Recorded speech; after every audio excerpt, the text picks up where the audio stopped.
Every gardener has that one corner of the yard where weeds pile up. Tough, stringy, unwanted growth that seems good for nothing but burning or tossing away. But what if that very pile could replace every bag of store-bought fertilizer you've ever purchased? There's one specific type of weed that, when allowed to rot the right way, turns into a nutrient powerhouse that can feed your garden all season long for free. It's not just compost, it's slow-release, microbe-friendly plant nutrition, built right from what most people throw away. The forgotten power of green weeds that rot rich. When weeds are freshly cut and green, they're full of nitrogen, calcium, and trace minerals pulled from deep in the subsoil, nutrients many garden plants can't reach.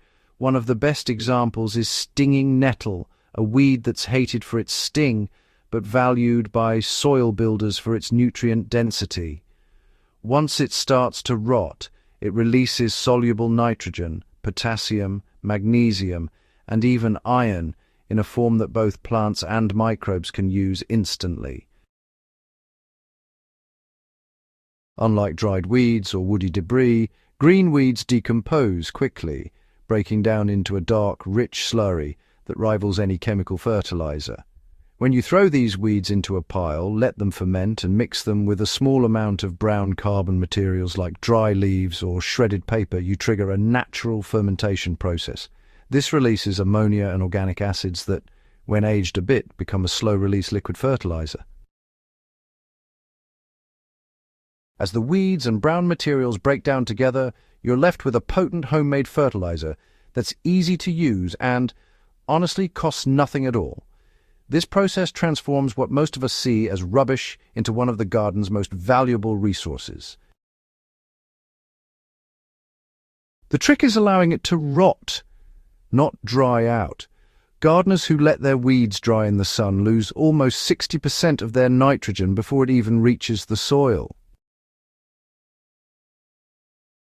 You know, when you compare weeds drying in the sun versus rotting in a pile, the difference in nitrogen loss is really quite striking. The simple ratio that turns weeds into fertilizer gold. To make this work, all you need is the right ratio and, well, a bit of patience. The ideal mix is 3 parts green weeds to 1 part brown material. So if you have a bucket full of nettles or lamb's quarters, just add about a 1/4 bucket of dry leaves, sawdust, or shredded cardboard. Then add just enough water to make the pile damp but not soggy, about the consistency of a wrung-out sponge. You can do this directly in a trench, in a small compost pile, or even in a sealed bucket.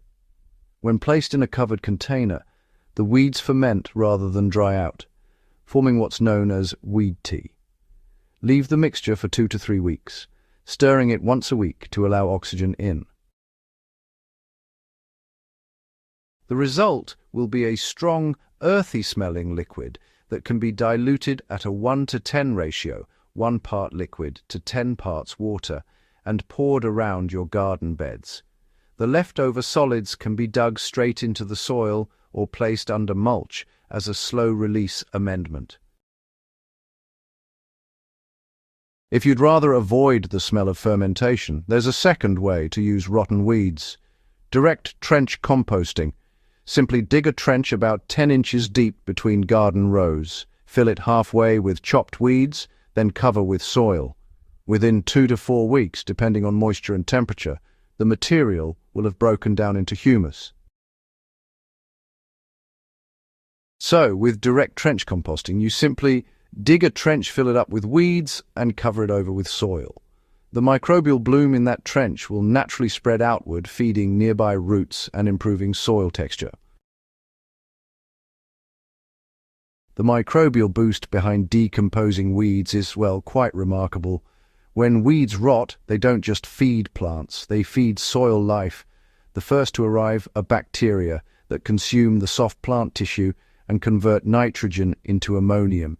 Then come the fungi, breaking down tougher fibers and creating humic substances that improve soil structure. As bacteria and fungi get to work, they break down plant tissue and create those valuable humic substances, enriching your soil for the long term. As the pile ages, actinomycetes take over, producing that classic earthy smell that signals healthy decomposition. By keeping this decomposition oxygen balanced and moist, you're creating a miniature ecosystem that recharges your soil's biology. The microbes multiply inside the decaying weed matter, then move into the surrounding soil when you apply it. This is why beds treated with rotted weeds tend to stay looser, darker, and more moisture retentive. Instead of dumping nitrogen all at once, like synthetic fertilizer, it releases nutrients in sync with microbial activity, meaning plants absorb what they need when they need it. When you compare soil treated with rotted weeds to soil treated with synthetic fertilizer, you'll notice, a real difference in moisture retention and the way nutrients are released. The benefits really speak for themselves. The best weeds to rot and, those to avoid really make a difference. The most effective nutrient accumulators are deep-rooted species. Besides nettles, comfrey, dandelion, purslane, amaranth, chickweed and lamb's quarters, all pull minerals from deep soil layers. These weeds are ideal for fermentation or trench composting. But, it's best to avoid woody or invasive species like Bermuda grass, nutgrass, or bindweed unless you're absolutely sure you can destroy their roots. These can regrow even after partial decomposition. For safe rotting, always make sure the weeds you use have not gone to seed. If the plants already have mature seeds, submerge them fully in water and let them rot for at least 3 weeks before applying. The lack of oxygen in the liquid will destroy the seeds and prevent unwanted resprouting. For fall gardeners, this method becomes especially powerful. As temperatures drop and plant growth slows, microbial activity naturally decreases. By burying or adding fermented weed fertilizer in late fall, you give soil microbes a ready supply of organic matter to sustain them through winter. The decaying weeds act like a slow-cooked meal, releasing nutrients that remain stable in the root zone and become instantly available in spring. In raised beds, pour the diluted weed tea along the edges rather than directly on plant crowns to avoid burn. 1 liter of weed tea diluted in 10 liters of water can feed about 1 square meter of bed space effectively. Apply every 3 weeks during the growing season or once at the end of fall as a base feed before mulching. Turning waste into wealth in your own backyard. The beauty of rotting weeds is that it closes the loop in your garden. You're not bringing in anything new, not spending on fancy fertilizers or bottled microbial boosters. You're recycling exactly what your soil produced in the first place and returning it in a form plants can thrive on. Over time, gardeners who rely on this system notice richer soil color, more earthworms, and a stronger, more balanced growth pattern in their vegetables and perennials. The next time you pull out a handful of weeds, don't see waste. See a free feeding system waiting to happen. Whether you ferment them into liquid gold or bury them in a trench, you're building fertility with zero cost and full microbial benefit.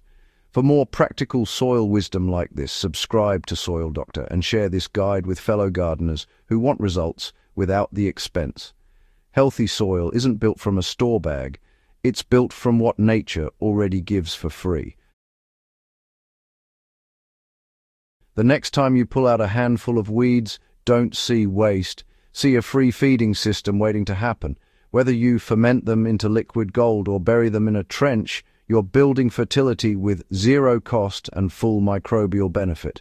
For more practical soil wisdom like this, subscribe to Soil Doctor and share this guide with fellow gardeners who want results without the expense. Healthy soil isn't built from a store bag, it's built from what nature already gives for free.